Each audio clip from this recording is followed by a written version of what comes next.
Welcome, everyone.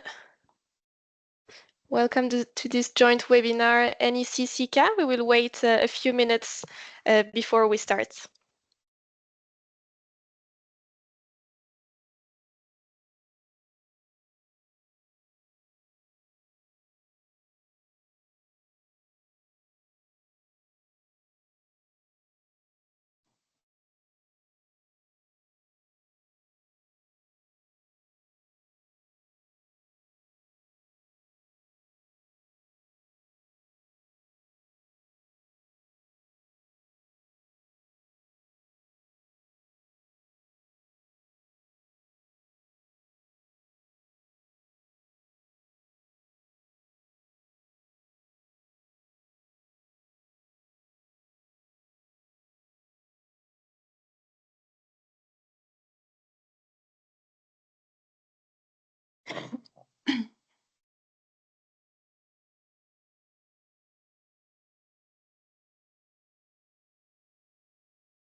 Welcome, everyone. We will wait 1 minute before starting this webinar.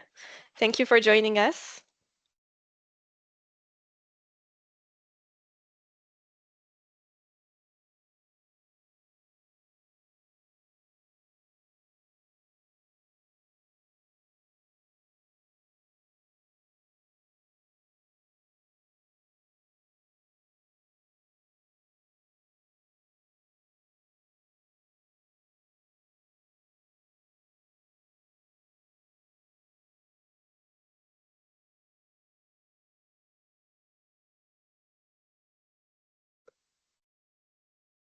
We will start in 1 minute, John, so it's still quiet for now, but I hope you can hear me.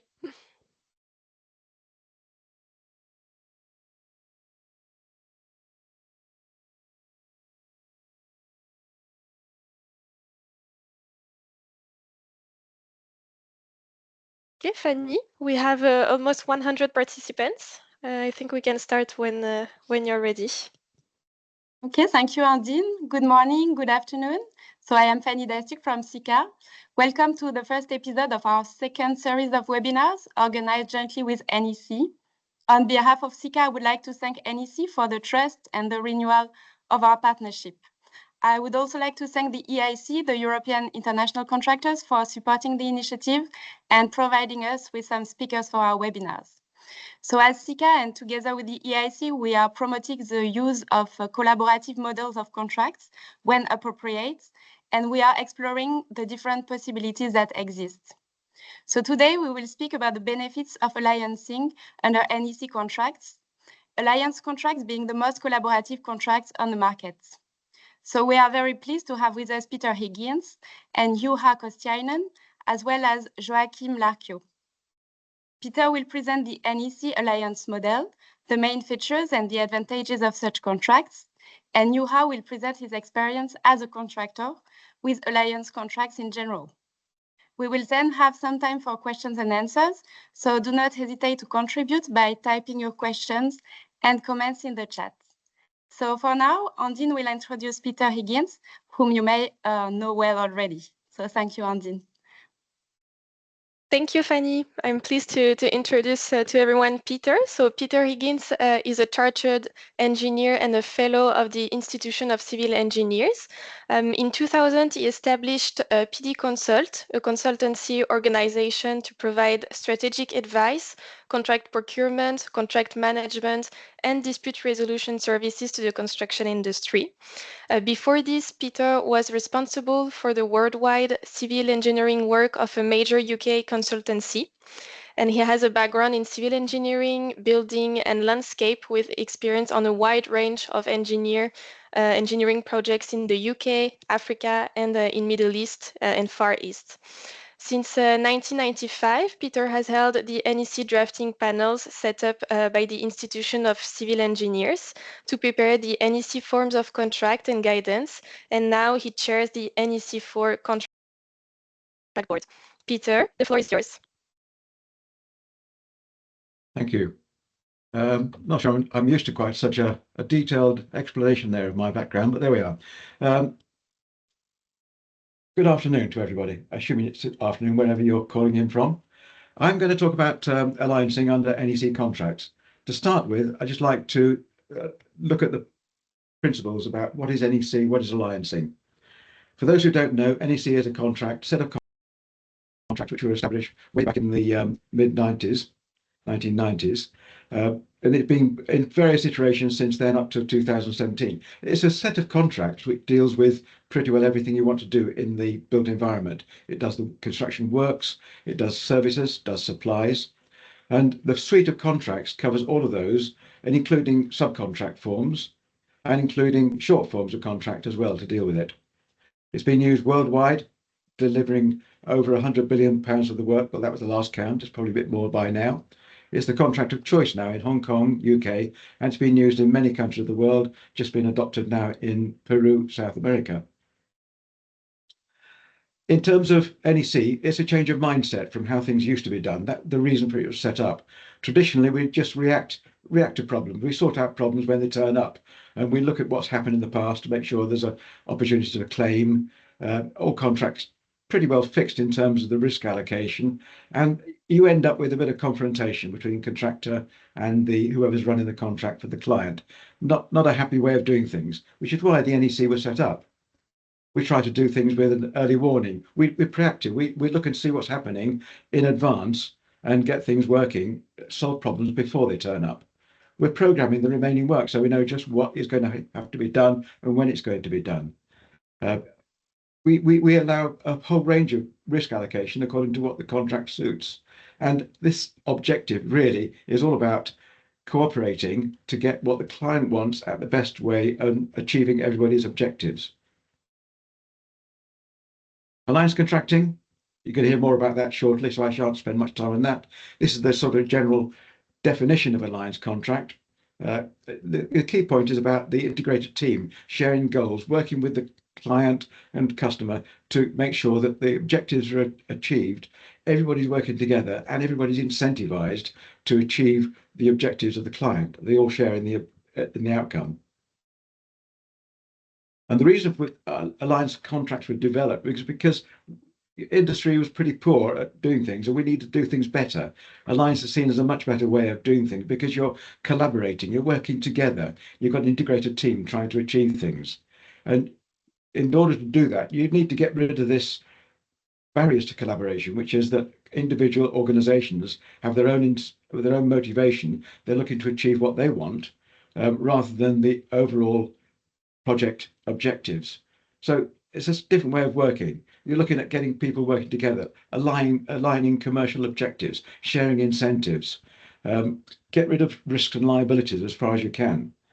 Now, it's used on major projects, or it can be used for a program of works, and that's quite good when you do that because you can then continue your collaboration on the longer term.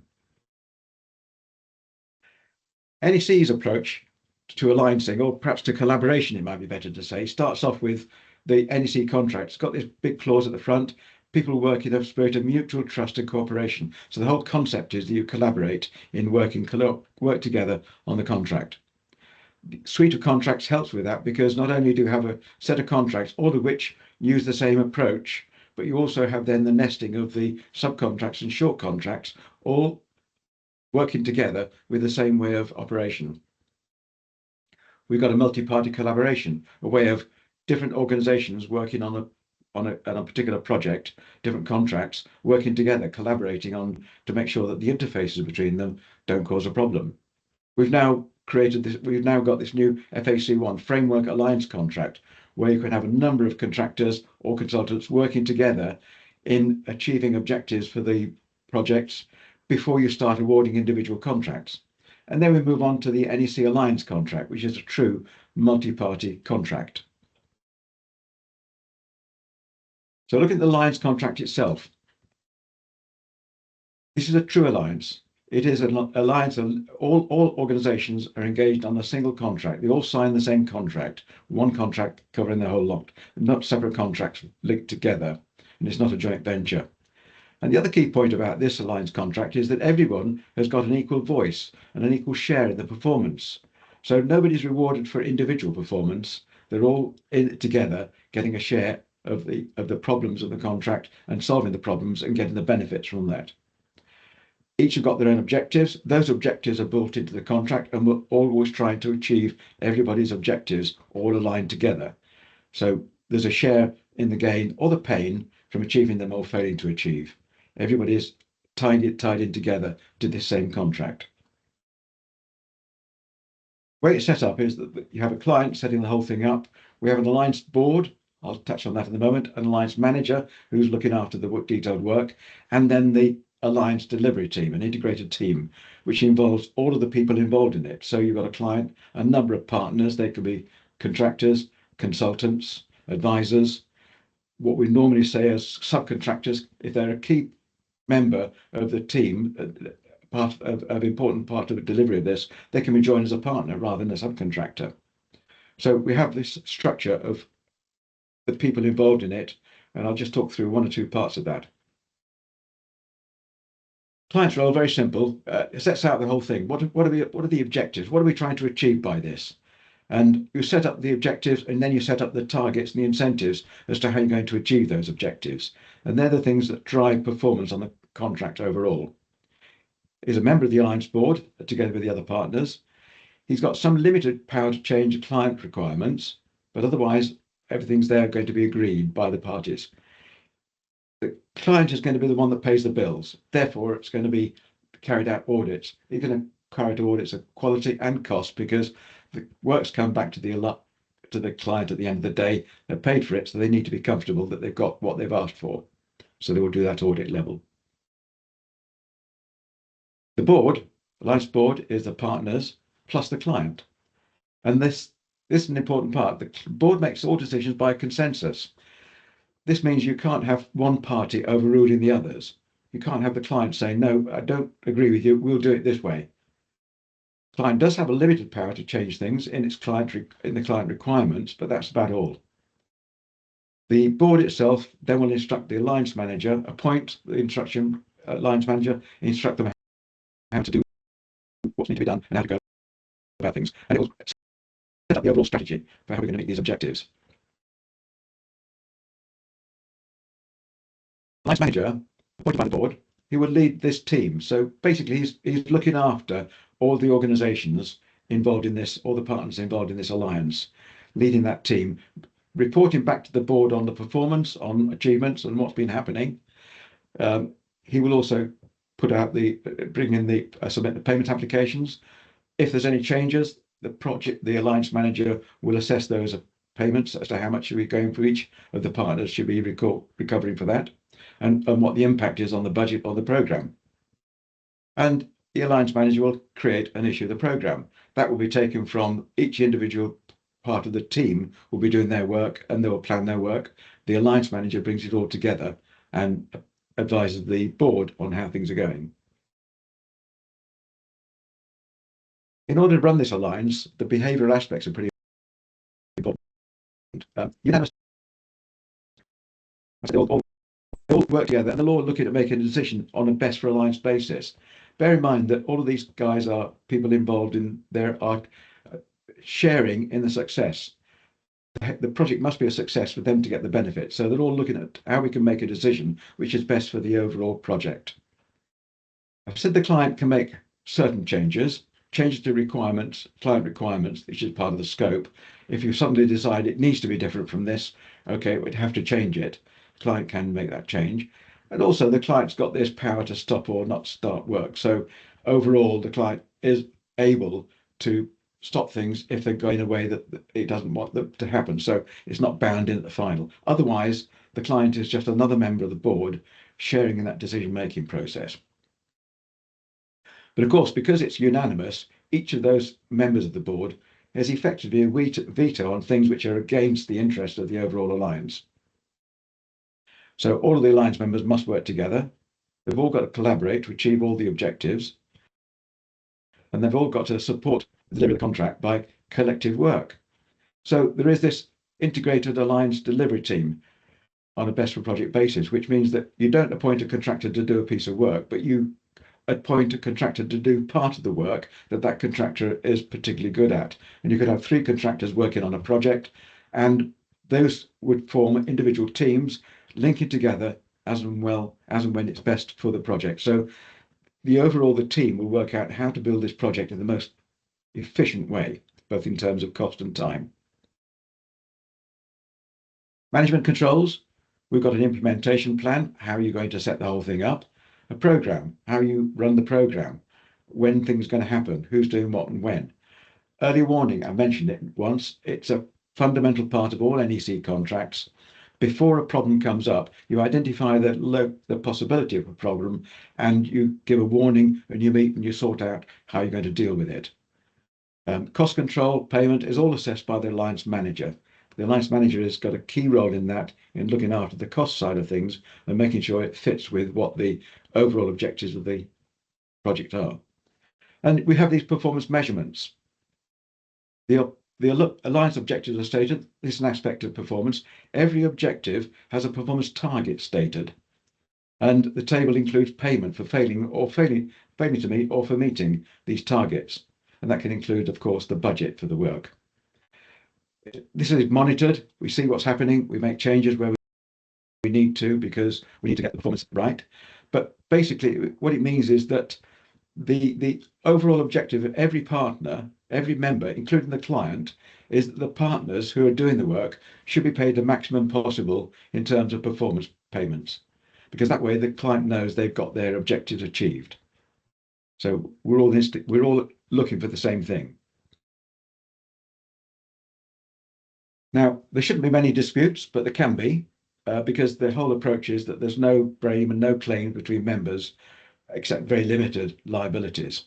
So they're all working together without trying to blame each other for things that go wrong. Solve problems rather than make blame. If there is a dispute between any members, then the Alliance Board's obligation is to resolve that dispute, find the solution, get the answer. The board can take certain actions to help them to make that decision.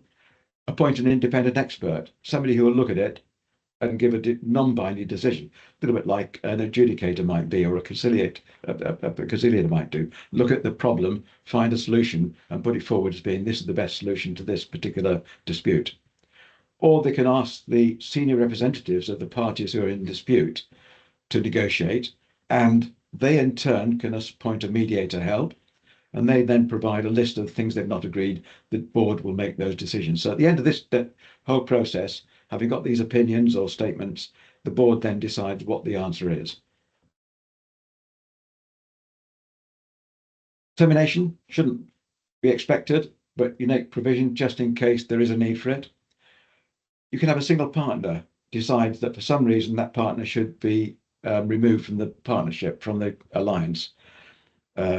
If there's a partner in default, then you may want to remove them because they're not performing, they're not able to perform. So all the other members of the board must agree that that partner should go, and that's it. Or indeed, all the partners might agree that one of the partners should now pull out of the alliance because they're no longer needed, or they can be replaced, or whatever reason. For any reason at all, they can agree that one of the partners will stand down. Alternatively, you can completely end all obligation of all partners. In other words, the alliance comes to an end if the alliance board agrees. If the client board agrees when the client is in default, the client is left out of that decision-making process. So the client's failure to pay, for example, the alliance board could decide to terminate because they're not confident the client is going to continue paying. Or indeed, if all the partners agree that it's best now to end the alliance, they can agree that, and then they'd decide the payment and procedure for that, who's going to get what to close it down. So that's all done by agreement at the end of the day. Why do we do it? Benefits? Well, first part is that the parties are working to achieve client objectives. Each partner's got his own objective, but all the objectives are aligned together to delivering the project. And as I explained with the incentive mechanism, all the parties are trying to get the maximum incentive, and also the client wants the maximum incentive because they've set the alliance objectives up and the incentive payment to help to meet those objectives. So they've all got the same approach to it. Now, using the NEC contract, you've got a load of systems in there for working together to help to do this. So things like the early warning procedure, things like the agreed program process, they're all helping to help people to work together to achieve these objectives. The client is working very closely with all the partners in the board. So the client is involved directly in the project rather than standing back and waiting until somebody delivers it. So there's involvement of the partners, of the client is quite important in terms of getting an alliance under the NEC working. And the big thing is this incentive to succeed. No one party can succeed at the cost of others, because if one party succeeds, all succeed. If one party fails, all fail. So they've all got to work together in order to achieve success. And then finally, because we've got this suite of contracts, we can provide all the contracts working together. The subcontractors can be aligned to the project objectives. So alliancing is a good way of going forwards. The NEC contract is built up to help deliver on alliance, and it gives you those key benefits if we use them this way. So that was a fairly rapid run through. So this final slide, very happy to make any contact with any people who want to know more about the NEC Alliance contract. Go to our website or send us an email, and we'll help to provide any information you now want. Thank you very much, My Peter. invitation. Thank you. Thank you for the very clear presentation, which helps us understand the roles of the different parties in an alliance. Do you agree if we share your slides with the audience afterwards? Yes, happy. Thank you, Peter. We will have some questions for you later on, but for now, we will now turn to Juha and to Joachim, who is working with Juha as Senior Legal Counsel. So, Andine, you can introduce Juha, who will give us a perspective of the contractors. Thank you, Fanny. So Juha holds a position of Executive Vice President for Urban Development and ESG in YIT Corporation, and he is a member of Group's Management Committee. So YIT is a major construction and development company operating in Finland, in the Baltics, and Eastern Central Europe. And the YIT is listed in Helsinki Stock Exchange. In addition to the 20 years of career at YIT in different executive positions, Juha worked for CICA, the Finnish Innovation Fund.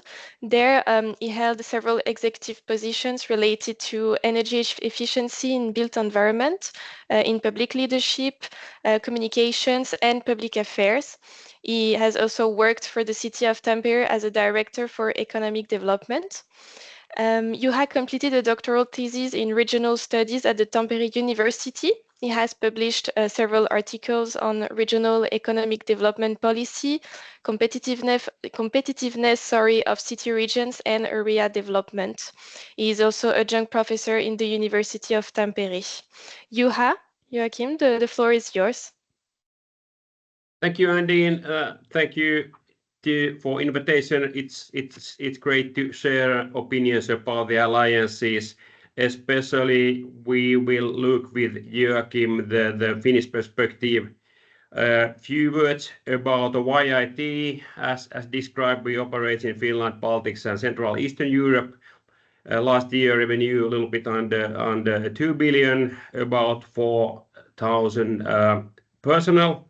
And a little bit positive side, we do also housing development, which is quite important part of our business, but also the building construction and infrastructure. And this infra side is only in Finland, but that's about the company. Let's go to the alliances. As you maybe know, in Finland, we adopted the idea from Australia originally about the alliances, I think a little bit over 10 years ago, and that was very much activity from company side, but also from public side. And now we have done altogether over 100 alliances in Finland. I think YIT's part has been maybe 25% or something like that, but anyway, quite large experience about those. Typically, those have been used for a complex or large and innovative project like trams, tunnels, that kind of activities, or some other way exceptional projects. And especially in those cases, we think Alliance is extremely good fit for execution. Construction parties, design parties, and the clients are heading to the same direction as Peter told us. Let's start with one case, then we come back a little later on with additional cases, but this is one of the first alliances in Finland. The longest road tunnel in Finland, a little bit over 2 kilometers, 2 graded interchanges and road arrangements. It was executed with City of Tampere, State's Transport Agency, YIT, and then a few other partners. And what was important, that was it was completed 6 months ahead of schedule, and it was on budget. And that time it was amazing thing in Finland, because typically that kind of challenging and complex activities was always go over budget and wasn't in schedule, and that was a very good start for the whole alliance thinking and utilization in our country. Some general pros related to the model is, first of all, joint organization and joint agreement with all parties involved ensures transparency, and typically we use for open books in those projects. Achieving common goals by combining expertise from different fields and through close collaboration, and jointly agreed target cost, as Peter also described already. So opportunity for bonuses if total costs are below the target cost, and then all the parties are there together. So everybody get the bonuses, or no one get the bonuses, depends on the final result. Typically, we are using supporting practices and tools in those projects. One important is big room operation, open book approach, that the target value design, and the last planner system. Those are just examples, but we have extremely good experience about the big room working. All the main parties are there sitting together all the time and sharing information and making decisions, and that's really useful. Commercial advantages, shared distribution of risk and benefits. Profits and losses are divided equally. Each party's risk is limited to amount of their compensation, and sanctions apply to all parties simultaneously. So those are clear advantages. Also, the client's broad right to decide on the project's progress, and typically they have certain kind of veto there, of course, because they are paying the bill finally. According to our experience, projects carried out using the alliance model have stayed on schedule, always, mostly, and within the set targets cost, or even come under budget. So we haven't had major problems in those in ever of these cases. And of course, there are also some challenges, and if I just open a few of those, first of all, building collaboration and strengthening trust takes time, and we should accept that it not very quick process typically. Individuals involved must be open, and they have to willing to embrace a culture of collaboration. That's important, because finally people are working there together, and they really should want to do that. And developing the project in collaboration with the service providers requires commitment from the client. In other words, the project model is not so-called turnkey delivery. And this is important part, that we accept that kind of things, that it takes time, and everybody should be really involved and want to work in that kind of that kind of environment, if I put it that way. But those are smaller problems if we compare those advantages, what we can get those. But let's take a few concrete examples from Finland, and I think my colleague Joachim will open up that a little bit. Please, Joachim, continue. Yeah, thanks, Juha.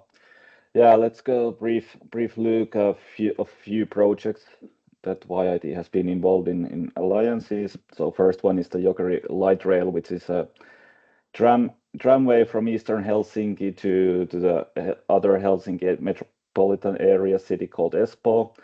And yeah, it's 25 kilometers long tramway from east to west and from west to east, and altogether 68 stops. So this was completed ahead of schedule, and it was a bit under the budget.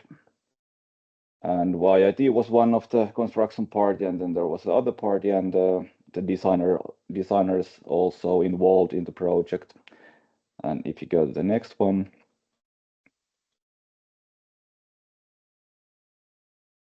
Can you put Juha the next slide? I try to do that, but I don't know. No, there. Oh, all right, thanks. And the other project is Ground Bridges project, which is partly executed in alliance model, and the other is a more traditional way to execute. But the Ground Bridge Alliance includes new bridges and tramways, as Jokeri Light Rail, the previous project was, and on Juha's first pages as Juha stated in the first pages, that the trams, railways, they are mainly used. Alliances are mainly used in those kind of projects. So Ground Bridge project is a big project in Helsinki, and the construction infrastructure area is also in the downtown of Helsinki. And yeah, that's mainly. If you take one more, not this one, this is part of the Ground Bridge project, but the next slide, and CICA will send you these slides, so you will see some more projects that we've been involved in. But this also shows that there are some more than infrastructure projects, some sports park alliance in Kokkola in western or northwest Finland.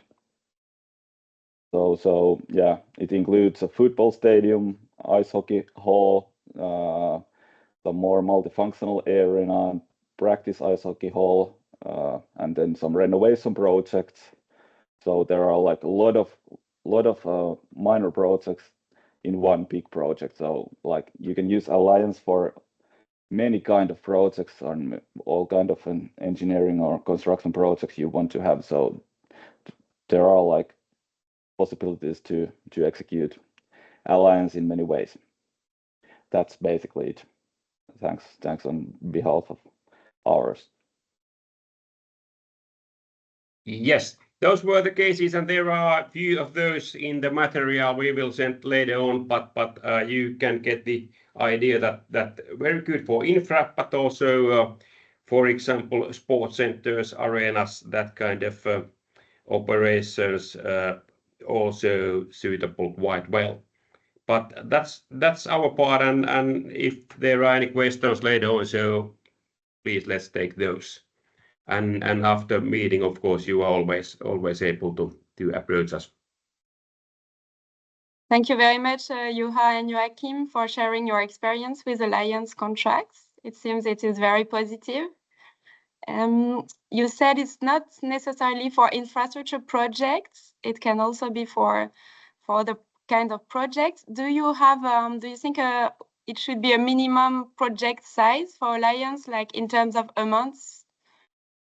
Yes, we typically discuss with clients and say that 100 million could be good guess for those. But we have also some experience about the small ones, and the smallest, I suppose, is 17 million, which was very special kind of undersea tunnel in near Helsinki to one island, and it was really complicated, but as such, not too big. That was 17 million euros, but typically I would say should be a little bit larger one.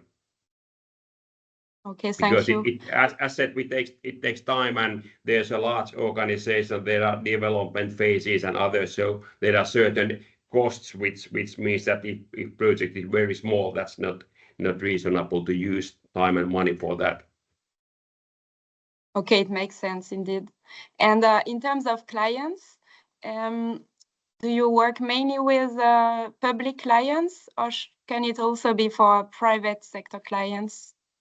Yes, we have done few projects with private clients, mostly with public side, but also with private, and those have been quite successful also. But it's more common in public way, but can be utilized easy. But of course, there are private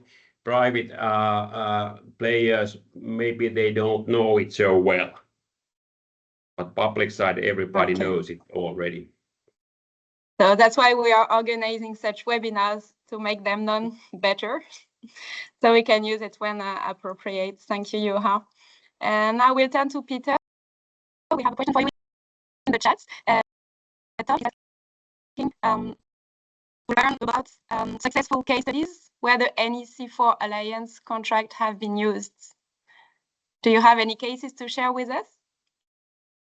It's been used a little bit in various parts of the world so far, fairly limited. And what we do find is that the clients do tend to make a few changes to make it work in a particular way they want it to operate. So one major scheme has been used in the UK was the motorways project, where we're looking at putting extra running lane in the motorway as opposed to hard shoulder. So there's what they call a smart motorways program, a whole load of work which has been put together by involving a series of contractors. They're all working together in alliance.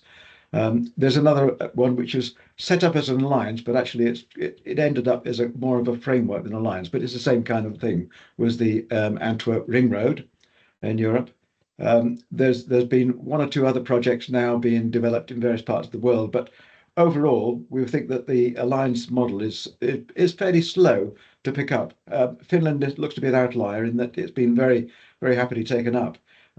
It's coming back again now a little bit in Australia, but in the recent past, even Australia went away from alliances for a while. So it's just coming back into fashion now, I think, in many parts of the world. Thank you, Peter. We had also prepared a question for you. How does NEC control costs on the alliance contract so the client does not end up with a major overspend? Even if we heard from Juha that for his contracts in general, it was the budget was under control. Sometimes it was even less expensive than planned. So if you can tell us how it's happening in NEC cases. Well, the way NEC is set up, the contractor will lose a lot of money if they overspend, because they will have to share in the cost of the overspend. So the first incentive is that everybody is looking to try and make sure that we complete within the budget. That's the starting point. Now, the client's got control over it because the alliance board is setting the overall strategy, and the alliance manager is reporting back to the board on how the work is going in relation to the overall objectives. So if there looks to be an overspend, the board is aware of that and is then challenging the team to work out how we can avoid this and how we bring the project back on track. So everybody is working to try and do this. Now, at the end of the day, of course, because the board works on a basis of everybody agreeing, it means that anyone has got an effective veto. So the client can always step in and say, look, I don't like the way you're spending the money on this. We need to find another way of doing it. So the client has got some control through the board, it's got control through the alliance manager, and it's got control because the contractors, everybody involved in the team, is trying to make sure we don't overspend, we don't spend money. So it's a very different way of looking at things. We're not looking at a danger of overspending, but how we can make sure that we underspend in order to get a benefit. Thank you, Peter. Looking at the chat, we have another technical question for you, Peter. How does CDM 2015 regulations integrate into NEC Alliance contracts? Traditionally, you would have a principal contractor when there are several contractors on a project and a similar role for the principal designer. Who fulfills the PC and PD role in an alliance contract and infrastructure development projects for context? Okay, one of the first tasks of the board is to set out the implementation plan, and this will identify how they're going to fulfill those requirements. So yes, they will need to identify who somebody is going to take this overall control and responsibility of these tasks, but it's up to the board to decide who is the best person to do that, which is the best organization to get involved in doing it. So that's just one of many things that the board is going to have to sort out right at the start before they can implement the contract. Thank you, Peter. Juha or Joachim, would you have any recommendations for other contractors who maybe are not so familiar with alliance contracts? How should they consider going for an alliance contract depending on the projects? If you have any recommendations or any red flags, maybe? If I start, and Joachim will continue, but in general, as said, large, complex, innovative projects, those are good for alliances. Smaller ones, you should think carefully, and then technically simple, you can use traditional models easier there. But we encourage, for example, public sector all the time if they have a major activities, that those are very safe for them also, and also reasonable for contractors, because you can reasonable way manage also the profitability there, because there are the common objectives and understanding what is possible, and then there are the incentives that you are able to improve the result if all parties are achieving those. So in general, we recommend quite heavily that for major complex project. Joachim, any additional? Yeah, exactly. So in a nutshell, if you don't know how to do it, or when to have it, or you don't know how to get what you want, or so, then it's better to use alliance. But if it's been done like for past few decades all over again and again, so it's maybe better to use the traditional contract models. But yeah, for innovative projects, we highly recommend. We have one alliance. example in Finland, is in city of Turku. We are both involved there with Joachim, and it's really big operation. There are contracting, there are housing development, there are office development, and partly those are totally development based, partly with alliances. But what was interesting, the urban design stage was done by alliance. That was first time in Finland that alliance did really town planning together. And it was reasonable because nobody knows what is the final town plan, and then it impossible to have a clear contract yet, and finally we are now approaching the final stage where we really know what there can be do, and that has been extremely interesting, and as said, first time even in Finnish perspective that you utilizing that kind of urban planning phase, that but also a good experience about that. Thank you, Juha. Andine, I think we have other questions in the chat. Yes, so Peter, another question for you. How does the Framework Alliance Contract 1 fit in with the NEC4 Alliance Contract? Are both contracts used together on the same one project? Generally, no. They both achieve similar things, but they do it in very different ways. The alliance contract is an arrangement where all the parties sign up to a contract, they all work in and deliver the project. or series of projects. With a aligned framework contract, all the parties involved sign up to a framework contract where they're looking at trying to deliver the series of projects. But when a particular project comes up, one contractor by themselves will do that project. So there's no integrated team doing it. Each individual piece of work will be carried out by a separate contractor. So there's a slightly different way of trying to achieve the same thing. But with the Framework Alliance contract, the parties involved, all the contractors are working together to try and make sure that we develop the schemes to a way that is best for the best benefit for everybody. And again, you get the incentives built into the framework so that the framework members will get the benefit if a particular contract goes well. It's not just that contractor that benefits, but all the other framework contractors.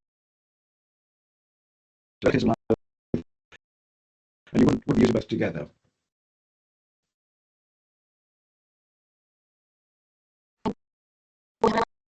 For you, is there any provision in the framework for a situation where a single partner is considered to be in default but wishes to defend their position?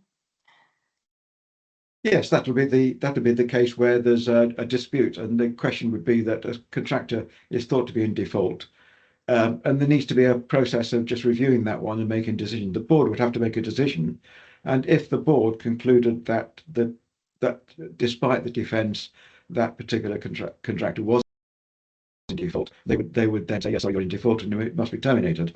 And I guess then if somebody wants to go further, they have to then challenge it in courts to say that there was an unfair termination. But the board will have to make a decision at the end of the day, but there's a process trying to resolve the dispute before that decision is made. They go through the dispute resolution procedure first of trying to see why there's a difference of opinion and whether it can be reconciled in some way. But also the other thing about it, if the contractor thinks they're not in default, do you really want to terminate in any event?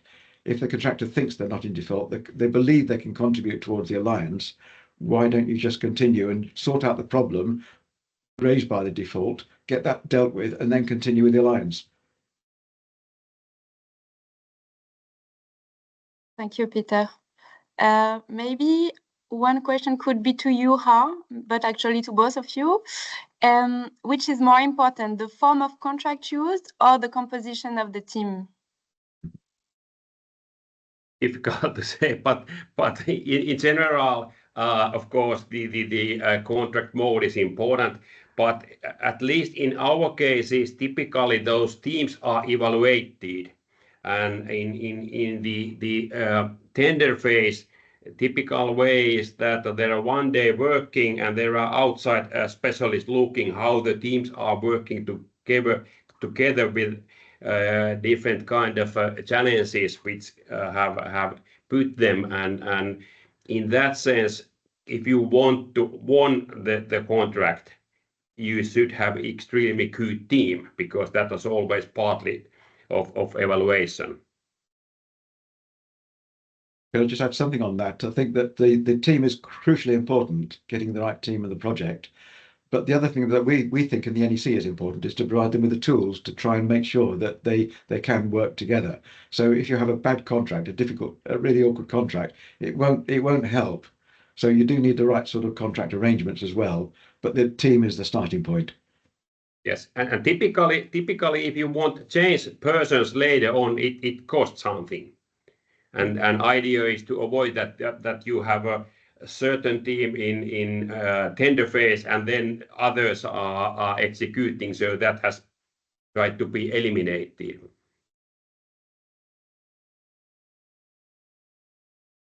Thank you. I think, Andine, you have another question to Peter, maybe? Yeah, to Peter. You said if the contractor goes over the budget, they lose money, and this acts as an incentive to control costs. What if the contractor run out of compensation? Runs out of money. Well, it's not a contractor. Bear in mind, first of all, it's not a contractor that loses. Everybody is losing. So we're all trying to build together to make sure this doesn't happen. But if it does happen, if you are overspending, the first thing is to find out why and to solve that problem. But if you are overspending, there will be compensation paid to the client. The client will pay you less money as a contractor all the organisations involved in the scheme will get paid less money because there's an overspend. It's not one contractor that suffers. The level of overspend, the level of penalty, the level of cost that's got to be borne by the contractor will be set out in a performance table. And when the contractors involved agree to join this alliance, they'll be aware of their risk, how much risk they've got, how much they've got could lose if this project goes wrong, because it's all set out in the performance table, and they've just accepted that risk. So they're not really running out of conversation. They're just accepting that there's a risk that they might not make the profit that they're hoping. They'll be paid the cost. They may have a deduction from that total cost rather than having a big profit added, but that is a risk which they've decided to accept and they live with. So it is limited by the performance table, and that's just a thing which has to be accepted by the parties, that involved in this project, the client runs a risk of expending more than the budget. The contractors and all the partners involved take the risk that they may have to contribute towards that overspend. Thank you, Peter. We have a question from Richard. How are the partners chosen? What is the competition method before the alliance contract is signed? If I start, okay. Yeah. So in our case, at least we typically have a certain partners, and we have many cases with those. That's good. And then, as described before, teams are evaluated, and then you should have a strong core team, and that's important part. And typically, when you have those same partners, you are winning the cases. That's our experience. But Peter, please. Peter, yeah. No, I think the approach to putting the alliance together is quite an important thing. That the client's got to think seriously about how they're going to make sure they get the right people, because what you can't do is just go out in the open market and say, look, do you want to bid for this to be a member of the alliance, and just let whoever comes in based on some strange thing. You need to set up a mechanism for how you're going to choose the alliance partners and how you're going to make sure you've got the right mix that will work together. But I think it's probably more of a practical side than how the contract's going to handle it. Thank you. Andine, you have the next question? Yeah, maybe a question for you both, because it's not really detailed. What is the dispute resolution mechanism in it? So maybe, Peter, you could answer as NEC, and Juha, if you have a project where you used a dispute mechanism. Okay, in NEC, I just outlined it in the slide there, that basically it's all aimed at providing information to help the board jointly to make a decision on it. So there's a dispute between any two partners, or between the client and one of the partners. The board has to make a decision.